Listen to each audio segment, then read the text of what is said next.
Hello दोस्तों, कैसे हैं आप सभी। उम्मीद करते हैं आप सभी बहुत अच्छे होंगे। दोस्तों, मैं नितिन राघव, मैं आप सभी का स्वागत करता हूं आपके यूट्यूब चैनल वेब अकेडमिक्स में। दोस्तों, आज हम क्लास 9th का चैप्टर 4 दो चरों वाले रैखिक समीकरण का परिचय वीडियो आज कंप्लीट करेंगे। इसमें हम सभी विषय के इसके चैप्टर के जानेंगे कि इसके अंदर क्या क्या चीजें होने वाली हैं। अभी तक हमने जो भी चैप्टर्स हल किए हैं, सबसे पहले उनके हमने परिचय वीडियो पहले शुरू में कराए हैं। उसी क्रम में आज हम इसको भी कर रहे हैं। तो आइए बिना देरी किए समझते हैं। देखो, सबसे पहला है दो चरों वाले रैखिक समीकरण। लेकिन रैखिक समीकरण क्या होता है ये समझ लेते हैं। देखो, ऐसे समीकरण ऐसे समीकरण समीकरण ऐसे समीकरण बच्चों, ऐसे समीकरण होते हैं जिसमें जिसमें चर की चर की अधिकतम घात क्या हो, अधिकतम घात अथवा सबसे बड़ी घात कह लो। अधिकतम घात कह लो या अथवा सबसे बड़ी, अथवा सबसे बड़ी घात क्या हो प्यारे बच्चों, एक हो। क्या हो, एक हो। तो वैसे जो समीकरण होते हैं क्या कहलाते हैं, रेखिक समीकरण कहलाते हैं। क्या कहलाते हैं, रेखिक, यानी कि लीनियर समीकरण, लीनियर इक्वेशन कहलाते हैं। तो ये हमने समझा कि क्या होता है रेखीय समीकरण भाई इसमें। अच्छा, अब यहाँ है दो चर वाले। एक चर में भी तो हो सकते हैं, एक चर वाले भी तो हो सकते हैं। एक चर वाले नहीं हो सकते क्या। देखो, एक चर वाले कैसे होंगे, जैसे जैसे एग्जाम्पल ले लेते हैं 5x + 4 = 0। देखो, एक चर है, सबसे बड़ी घात एक है, तो ये भी रेखीय समीकरण है। और क्या हो सकता है सर, 5y + 3 = 0। सर, और क्या हो सकता है, 7x + 9 या -9 ले लो, =0 ले लो। ये भी क्या है, एक चर में रैखिक समीकरण है। क्या है, एक चर में रैखिक समीकरण है। ये सारे के सारे कहते हैं एक चर में रैखिक समीकरण है। इसके मैक्सिमम हल कितने आएंगे, इसका एक ही हल आता है। क्या आएगा, इसका एक ही हल निकल कर आएगा। अच्छा प्यारे बच्चों, दूसरा दो चर वाले कौन से प्यारे बच्चों, दो चर वाले जो हमारा टॉपिक है, हमारा टॉपिक किस पर है आज, हमारा है दो चर वालों पे। दो चर वाले, तो बच्चों दो चर वाले कौन कौन से होंगे, जैसे जैसे 2x +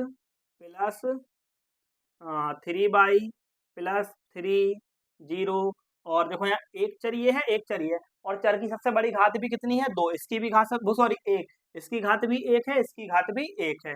और प्यारे बच्चों, जैसे 5x + 6y -9 = 0, -9 = 0। ये भी कैसे हैं, हमारे रैखिक समीकरण है। तो प्यारे बच्चों, ये तो हो गया। पर इसका सामान्य सूत्र या सामान्य निरूपण है ना, जर्नल डिनोट डिनोट बोलते हैं ना, डिनोटेशन कैसे बोलेंगे, जिसको निरूपण, जिसको बेटा दर्शाने को क्या बोलेंगे अंग्रेजी में, ठीक है। बताइए, सामान्य निरूपण कैसे करेंगे इसका। देखो, इसको हम लिखेंगे ax + by + c = 0। ए जो है x का गुणांक है, b जो है y का गुणांक है, c क्या है, अचर पद है। यहाँ पे क्या है, ये अचर पद। क्या है, अचर पद। जैसे एक समीकरण और लिख लेते हैं, या इसी में समझ लें, ये दो है, ये क्या है, x का गुणांक। क्या है ये, x का गुणांक। y क्या, 3 क्या है, y का गुणांक। 3 क्या है, y का गुणांक है बच्चों। और ये c क्या है, ये है अचर पद। क्या है, ये अचर पद है। ये अपने आप में क्या है, एक अचर पद है। तो हमने क्या समझा, रैखिक समीकरण किन्हें कहते हैं, ऐसे समीकरण जिसमें चर की अधिकतम घात क्या होती है, एक होती है ना। अचर पद रैखिक समीकरण कहलाते हैं। जैसे यहाँ पर सबसे बड़ी घात एक है, पर लेकिन किसमें है, ये एक चर में। एक चर में क्योंकि यहाँ पे एक चर केवल x, एक चर केवल y, एक चर केवल s का यूज हुआ है।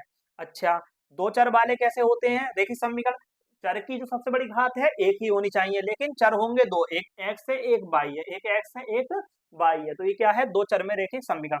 सामान्य निरूपण है इसका ax + by + c। यहाँ पर जो a है x का गुणांक कहलाएगा, b जो है y का गुणांक कहलाएगा, और c एक अचर पद है हमारा। तो इतनी थी हमारी किसकी, रैखिक समीकरण के साथ में एक चर वाले की जानकारी और जो मुख्य रूप से दो चर वाले हमारे उसकी जानकारी, ये इसका सामान्य निरूपण है। अब बात करते हैं इनके हल की, किसकी, इनके हल की, यानी कि इसके वैल्यू जब निकालेंगे एक्स वाई की क्या हो सकती है। देखो चलो मैं इसको रफ कर देता हूँ, है ना प्यारे बच्चों। चलो ऊपर वाले को रफ कर रहे हैं, आप इसको नोट करना चाहें तो एक बार नोट कर लें। अब बेटा इनके हल की बात करते हैं। इनके हल में क्या आएगा प्यारे बच्चों, जितने भी चैप्टर हैं हमने सबसे पहले उसका क्या डाला है, इंट्रोडक्शन वीडियो डाला है। आप उसको करने से पहले इंट्रोडक्शन वीडियो जरूर कर लेंगे, है ना। अब क्या है, इनके हल की बात करें, दो चर वाले रैखिक समीकरण के हल। अब प्यारे बच्चों हम इनके हल की बात कर लेते हैं। इसमें क्या होता है दोस्तों, इसके लिखेंगे हम, लिखो इसका आंसर लिखा जाएगा कि इनके या इसके अपरिमित रूप से, यानी कि परिमित नहीं है, अपरिमित रूप से अनेक हल हो सकते हैं, है ना प्यारे बच्चों। और इस बात को हम प्रूव भी करेंगे, है ना, इस बात को हम प्रूव भी करेंगे। मैं इसको रफ कर रहा हूँ, एक बार आपको जिसने नहीं उतारा वो इसको नोट कर ले। देखो इसको हम प्रूव करेंगे, इनके अपरिमित रूप से अनेक हल होते हैं, इस बात को हमें प्रूव करना है। सबसे पहले हम एक इक्वेशन मानेंगे, जैसे मैंने इक्वेशन ले ली 3x + 2y + c = 0। अब इसको यहाँ पे कोई सी नहीं, इसकी कोई वैल्यू ले लो, चलो 2 ले ली, क्या ले ली वैल्यू, 2 ले ली, 5 ले ली, कुछ भी आप ले लो। अब देखिए आप क्या करेंगे, इसके अपरिमित रूप से अनेक हल कैसे हो सकते हैं, इस बात को प्रूव करते हैं हम। जैसे प्यारे बच्चों देखो यहाँ है x की वैल्यू, यहाँ है y की वैल्यू। अब देखो आप x की वैल्यू कुछ भी मानते जाओ, आपने s की वैल्यू पहले बन ली, s की वैल्यू बन ली, यहाँ पे s की वैल्यू बन रखो। 3 × 1 कितना हो जाएगा 3, कितना हो जाएगा 3, 3 और 2 5, क्या हो गया 5।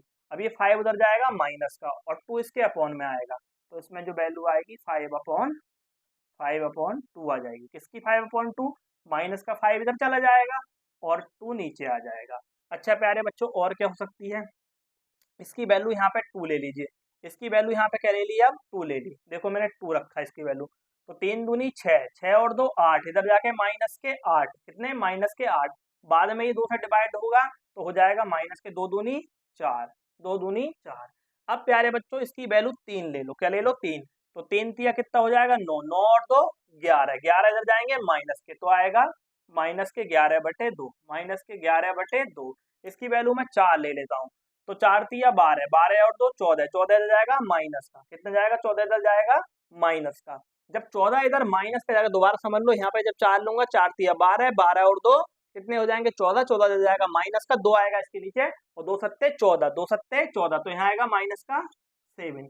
ऐसे करके आप इसके और भी मान रखते जाएंगे, और भी मान रखते जाएंगे, इसकी वैल्यू आती जाएंगे। इसलिए कहते हैं कि इनके अपरिमित रूप से अनेक हल होते हैं। तो प्यारे बच्चों इसमें सिर्फ 2 ही टॉपिक थे, एक तो हमें ये समझना था रैखिक समीकरण का निरूपण होता कैसे करके है ना, रैखिक समीकरण होते क्या है ना, जिसको मैंने अभी बता दिया कैसे, इसको ax + by की फॉर्म में रखेंगे, है ना। अब यहाँ पे a और b क्या है, यहाँ पे a और b क्या है, वास्तविक संख्या है, कैसी हैं, वास्तविक संख्याएं, है ना। और क्या है यहाँ पे, a की value does not equal to 0 and b की value does not equal to 0, ये कभी भी यहाँ पे 0 नहीं होंगे, क्योंकि ये 0 हो गए ना तो तुरंत इनको भी ये 0 बना देंगे, समीकरण का अस्तित्व हो जाएगा खत्म, है ना। यानी ये कभी भी 0 नहीं होंगे दोनों, और a और b होंगे अपने आप में वास्तविक संख्या। वास्तविक संख्या आप सभी जानते हैं, वास्तविक संख्या जो होती है रेशनल नंबर और रेशनल नंबर यानी परिमेय और अपरिमेय संख्याओं का संग्रह होती है। आप जो है इसको डिनोट कर लीजिए, वीडियो यहाँ पर समाप्त होती है प्यारे बच्चों। अब हम इसकी पहली एक्सरसाइज 4.1 में मिलते हैं। बाय बाय, टेक केयर प्यारे बच्चों।